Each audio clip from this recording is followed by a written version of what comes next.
भाजपचे प्रदेशाध्यक्ष चंद्रशेखर बावनकुळे यांच्या मुलाने दारू पिऊन 5 गाड्या उडवत सुसाट निघाले, परंतु लोकांनी गाडी अडवून बावनकुळेंच्या मुलाला चांगलाच चोपला. त्यानंतर बावनकुळेंच्या मुलाला यातून वाचवण्यासाठी गृहमंत्री फडणवीस मैदानात उतरले. सीसीटीव्ही गायब केले, नंबर प्लेट काढली. पोलिसांच्या एफआयआरमध्ये बावनकुळेंच्या मुलाचं नाव नाही. फडणवीसांनी पूर्ण गृहखातं कामाला लावलं. रक्तात अल्कोहोल सापडू नये म्हणून 24 तास मुलाला लपवून ठेवलं. सुषमा अंधारे यांनी बावनकुळेंची संपूर्ण पोलखोल केली. काल चंद्रशेखर बावनकुळे यांच्या मुलाच्या कार अपघाताच्या संबंधाने काही माहिती मी शेअर केली होती आणि त्यानंतर म्हणजे बावनकुळे साहेबांनी लगेच सायंकाळी असं सांगितलेलं आहे की निष्पक्षपणे चौकशी व्हायला हवी आणि आम्ही निष्पक्षपणे चौकशी करू. थोडंसं आपल्याला पट माहिती हवा की काय झालं होतं. रविवारी रात्री 12:30 वाजता 40 नंबरची जी ऑडी गाडी आहे, या ऑडी गाडीने 3 ते 4 गाड्यांना धडक दिली. ठोकल्या गाड्या त्या त्यांनी. मानकोलीमध्ये पहिल्यांदा गाडी ठोकली गेली आणि त्यानंतर एक एक गाड्या पुढे रामदास पेठपर्यंत ठोकल्या गेल्या. 12:30 वाजता ही घटना घडली. 12:30च्या घटनेनंतर लोकांनी एकत्रित येऊन ऑडीमध्ये असणाऱ्या 2 लोकांना, म्हणजेच बावनकुळेंचे चिरंजीव आणि अजून एक जण, अशा दोघांना भरपूर चोप दिला. त्यानंतर पोलीस स्टेशनला नेलं, पण पोलिसांनी मात्र ही तक्रार लिहून घ्यायला टाळाटाळ केली. 12:30 वाजता घडलेल्या घटनेची तक्रार ही पहाटे 4:30 वाजता झाली. त्यानंतर सगळ्या वर्तमानपत्रांमध्ये त्याच्या बातम्या येणार नाहीत, टीव्हीला बातम्या येणार नाहीत, याची कट्टोकट काळजी सगळ्या प्रशासनाने घेतली. विशेष या गाडीचा साधा नंबरही कुठे आला नाही. आणि त्यानंतर म्हणजे गाडीची तर सगळी काळजी घेतली, पण एका छोट्याशा वर्तमानपत्रामध्ये ही बातमी प्रकाशित झाली. वर्तमानपत्राची बातमी कोणीतरी पाठवली आणि त्यानंतर आम्ही त्या प्रकरणाच्या फार मुळाशी जायचा प्रयत्न केला. तेव्हा असं लक्षात आलं की एफआयआरमध्ये अजिबात कुठेही गाडीचा नाव, नंबर किंवा मालकाचा नाव हे मेन्शनच केलेलं नाही. सरळ हिट अँड रनची केस आहे. 2 लोक इंज्युअर्ड आहेत. त्यांच्या जीवाचं काही बरं वाईट झालं तर काय जबाबदारी घ्या आणि मग गाडी कुणाची, कुठे होती, काही संबंध नाही. सायंकाळी जेव्हा आम्ही या संबंधाने आवाज उठवला आणि बोलायचा प्रयत्न केला तेव्हा बावनकुळे असं म्हणाले, म्हणजे मी थेटपणे म्हटलं की ही गाडी संकेत बावनकुळे चालवत होता, तेव्हा ते म्हणाले की गाडी माझ्या मुलाची आहे आणि निष्पक्ष चौकशी करा. आता माझे काही प्रश्न बावनकुळे यांच्यासाठी आहेत. खरंच निष्पक्ष चौकशी करायची आहे का? जर निष्पक्ष चौकशी करायची असेल तर मग जर निष्पक्ष चौकशी करायची असेल तर रात्री, म्हणजे जे बावनकुळे साहेब म्हणतात की गाडी माझ्या मुलाची आहे, ते बावनकुळे साहेब एफआयआर मध्ये नाव, नंबर का येऊ दिला नाही या प्रश्नाचं उत्तर देतील का? गाडीची नंबर प्लेट काढून का टाकली, ती अदलाबदली करण्याचा का प्रयत्न केला, याचं उत्तर ते देतील का? तिसरं, या गाडीचे डॉक्युमेंट नंतर हाती लागले. ही गाडी आरटीओने न तपासता तात्काळ गॅरेजला वगैरे पाठवायचा प्रयत्न केला, पण तिकडनं पुन्हा ती गाडी सीताबर्डी पोलीस स्टेशनला आणली गेली. हा सगळा उपद्व्याप का केला गेला?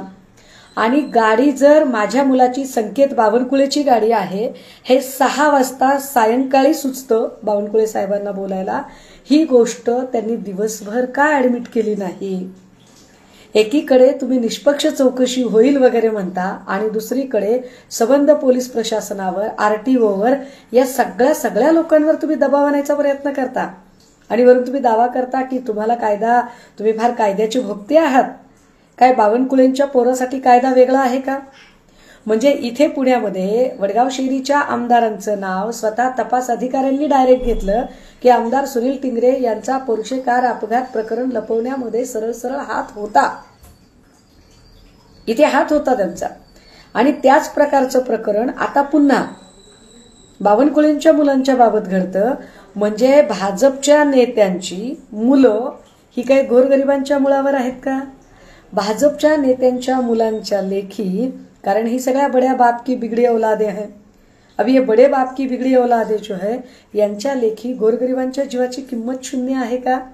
या सगळ्या प्रश्नांची उत्तरं बावनकुळेंनी दिली पाहिजे आणि खरंच निष्पक्ष चौकशी व्हायला हवी असं बावनकुळेंचं म्हणणं असेल तर मग ज्यांनी जाणीवपूर्वक एफआयआर मध्ये गाडीचा नंबर मेन्शन केला नाही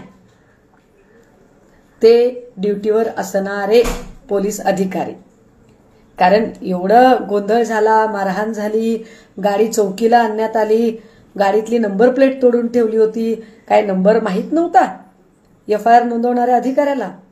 त्या अधिकाऱ्याने ज्याने की जाणीवपूर्वक तपासात दिरंगाई केली, जाणीवपूर्वक तपासामध्ये असे लो फॉल्स ठेवले, जाणीवपूर्वक संकेत बावनकुळेचं नाव तिथे मेन्शन केलं नाही, जाणीवपूर्वक गाडीचा नंबर मेन्शन केला नाही, अशा पोलीस अधिकाऱ्यावर ज्याने गाडी न तपासता, त्या गाडीची पीयूसी सुद्धा नाही, गाडी आणली आणि 1 महिन्याच्या आत गाडी ठोकली, त्या गाडीचं कुठलीही तपासणी न करणारा आरटीओ अधिकारी आणि गाडीचा मालक असणारा संकेत बावनकुळे, चंद्रशेखर बावनकुळे यांचा मुलगा, या तिघांवर गुन्हे दाखल करावे लागतील।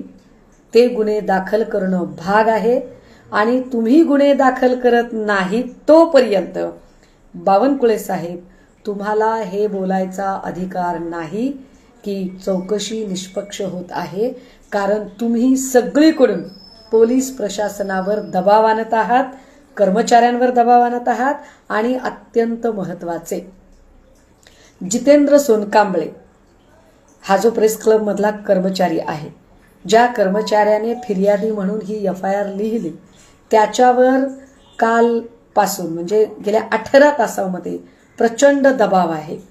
जितेंद्र सोनकांबळे याच्या जीविताला जरा जरी धक्का लागला, त्याच्या मानसिक संतुलनावर थोडा जरी परिणाम झाला तर बावनकुळे साहेब याला जबाबदार पूर्णतः तुम्ही असाल।